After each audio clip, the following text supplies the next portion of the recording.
Start by taking 2 strands of yarn.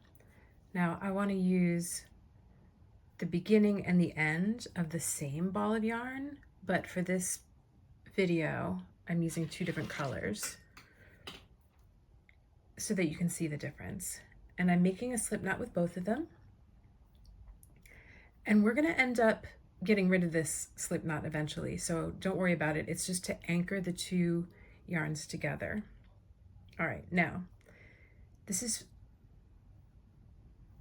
if you are using 2 different colors and you want this color to be on the bottom of whatever you're making, then it goes around your thumb, right? So I make like an okay sign, and then I gather my hands together like this, and I open up my thumb and my first finger. All right, then I'm going to be moving this needle around to the left, or this part of yarn that's on my thumb, and then to the right, to this inside part that's on my index finger. And I bring this light blue yarn forward, and then you pull everything snug.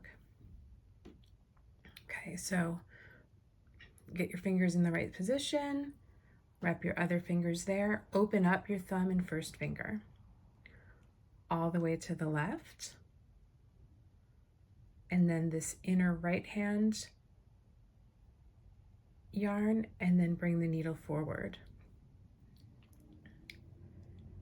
As you get faster, you'll be able to keep the yarn tucked in underneath these 3 fingers.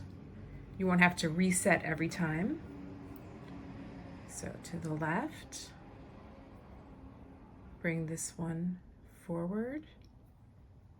And as you are resetting your fingers, you can also tighten this loop.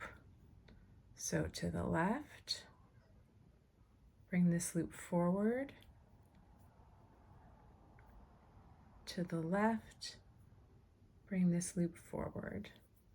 Now I want you to be able to see what it looks like a little bit more quickly.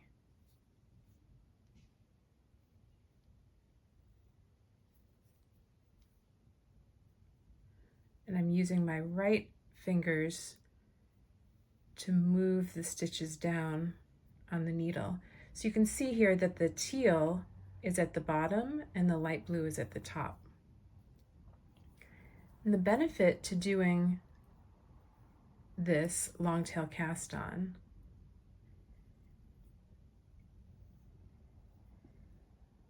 is that you don't have to worry about running out of yarn.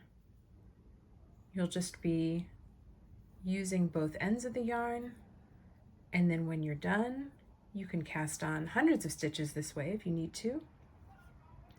When you're done, you'll just trim one of the ends, you'll just cut one of the yarns, and then you'll keep on knitting. Okay, so let's pretend that this is as many as I need to cast on. I'm now going to knit my first row all the way across to that initial cast on here, and we're going to drop this off the needle. Or if you're using long tail cast on with circular needles, as I am, you can just slip it over to the other side, and you can pull it off now. Oop.